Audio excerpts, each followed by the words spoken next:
The Shark Genius Steam Pocket is a pared-down version of more complicated and more expensive steam mops. Leaving behind all the accessories, this mop keeps things simple and focuses on floors only. It has a double-sided mop head with a hands-free way to remove the pad when it's fully soiled. A fully pivoting neck allows you to easily mop around furniture and into tight spaces. However, it's a little too mobile for our taste and difficult to control on textured flooring. We also would like to see a few more features, even just a scrub brush, to make this OK mop a truly good cleaner.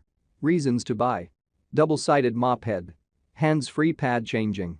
Straightforward. Reasons to avoid. Loose head is hard to steer. No scrubbing brush. Our analysis and test results. The Shark Genius Steam Pocket is a simple steam mop with a 350 ml capacity accessed by a 1.25-inch flip-top opening and accompanied by a 22-foot cord. It comes with just a single mop pad that attaches and detaches hands-free. No additional attachments come with this model. Review Mate products reviews for any category. You can Amazon to join our community.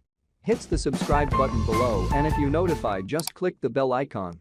If you like this video, feel like helping us more. We launch paid campaigns.